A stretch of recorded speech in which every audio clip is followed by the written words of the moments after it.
Unit 2, Revolutionary Ideas, Day 2, The Scientific Revolution. A little bit of introduction about the scientific revolution. It's important to remember that before 1500, scholars, academics, trusted the ancient scholars of Greece and Rome and the Bible. But the new, revolutionary, completely different way of studying things was to use empirical evidence, to observe things for yourself and make your own decisions. Why did things change? That's what we're about to find out. The first question many of you had was, how did exploring new places like the Americas, Africa, and Asia lead Europeans to want to learn more about the plants and animals of those places? In the 1500s, scholars started thinking of God's Word as two separate books. One was the Bible, and the other was the book of nature. Scholars had always thought that the best way to study things was to read about them in the Bible or in the works of the ancient authors. But increasingly, they came to see the natural world as a book, so to speak, that could be read to understand God's creation and to understand the world. Direct experience with nature was thought to be like direct experience with God's creation, and thus science was a religious act. New animals and plants, things like tobacco, chocolate, tea, and coffee, and new products in human cultures led people to question why these things were not written about in the Bible. Animals such as raccoons or macaws or parrots or moose were amazing creatures that were encountered in America that the Europeans had never seen before. Some people saw these new things as the work of the devil. Some people thought America maybe was the Garden of Eden and had been forgotten about and was a more pure version of the world than the one that they lived in. Either way, it was new and interesting, and they wanted to learn more.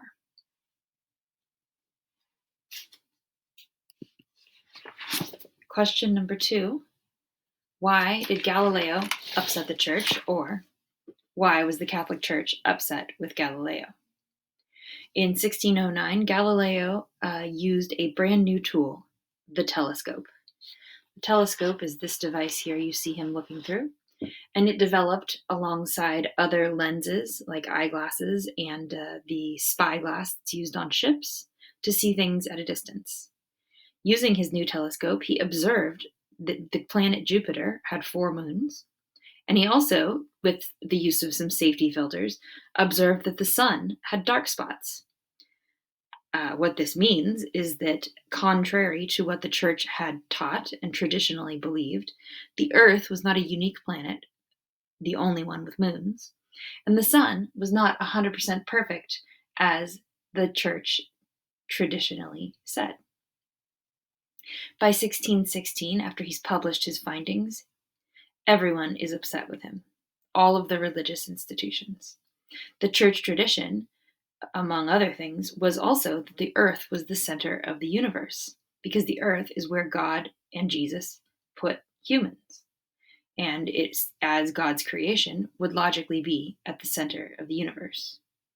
Galileo said, using his studies and building on the works of previous scholars like Copernicus, that the sun is the center and the earth goes around the sun. The church effectively said, shut up about the sun.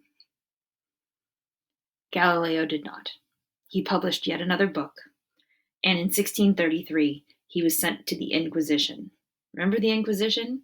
That place where they torture non-believers?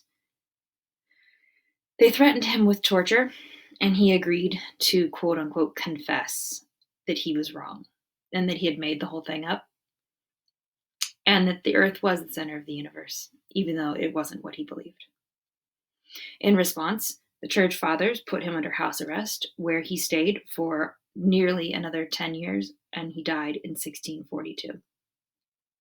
While he was under house arrest, he did continue his studies and he continued writing, and the church did not apologize for this mistake until 1992.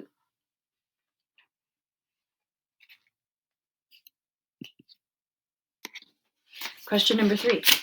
How was chemistry invented as a science? Chemistry developed out of the medieval theory of alchemy. Alchemy was a mysterious practice that claimed that you could transform base materials into gold or silver. You could take regular metal or copper or tin, and through some kind of magical, mystical process, you could turn it into silver or gold. Alchemy had an air of mystery about it. It had an air of magic about it, and it was pretty illegal in many places. It was not allowed because it had elements of what appeared to be sorcery involved in it and magic. Also, the very name alchemy should remind us of Arabic words of the same time period. Algebra comes to mind, where Muslim scholars, Arab scholars, were doing actual scientific research. People in Christian countries in Europe doing this kind of research were known as alchemists, and they had to keep many of their experiments secret.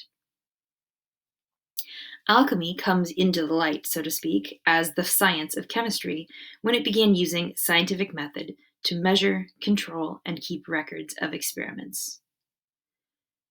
Some famous chemists, such as Robert Boyle or Antoine Lavoisier, continued the experiments started by the alchemists, but did so in a more systematic and scientific manner, recording their findings and moving forward into creating scientific laws for the behavior of gases and metals and other chemicals and how they interacted.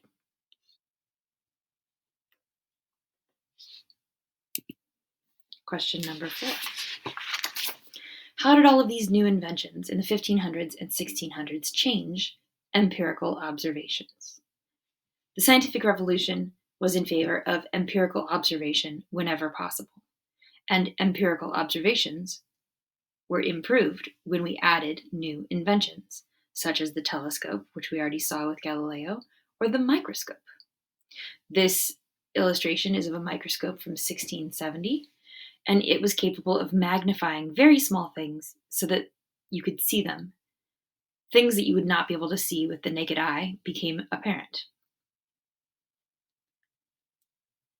Slave labor and gold from America and piracy led to an increase in the amount of money available in Europe to invest in inventions and for scientists and scholars to spend time studying rather than earning money. Inventions like the astrolabe or the compass helped navigators.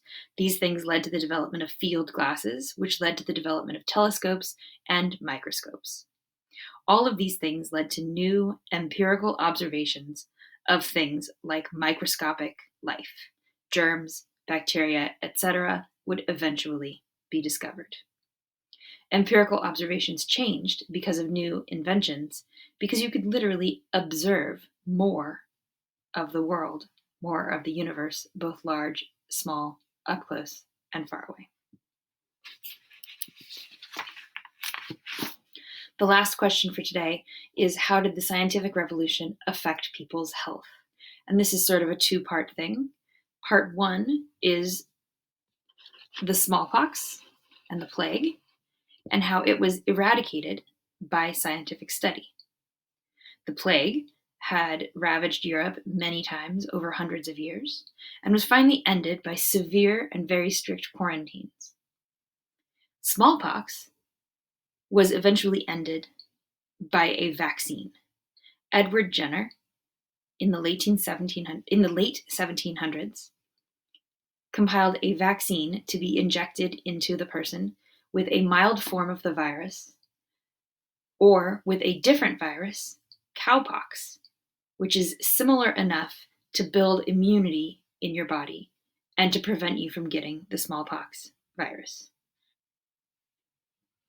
The other major advancement was in the dissection of the human bodies. A scientist named Vesalius conducted dissections of human bodies, cadavers that he obtained either deceased criminals or executed criminals, and He was given permission to do this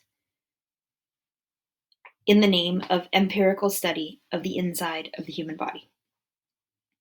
For the approximately 1,000 years before this, the dissection of humans was seen as sinful and was seen as a desecration of the body. But since Vesalius was dissecting people who were already thought to be damned to hell, desecrating their body was less of a problem. He conducted these dissections, sometimes in public, and he compiled thousands of drawings illustrating the muscles, the bones, the organs of the body, even the brain. This changed everything. It changed surgery, it changed the fixing of broken bones, and how we understand digestion, childbirth, etc. Vaccines and the understanding of the internal organs of the human body changed human health because it enabled doctors to finally use empirical evidence in curing and treating illness, injury, and disease. You need to write your 5 summaries and submit them. These are the 5 questions. I'll see you again tomorrow.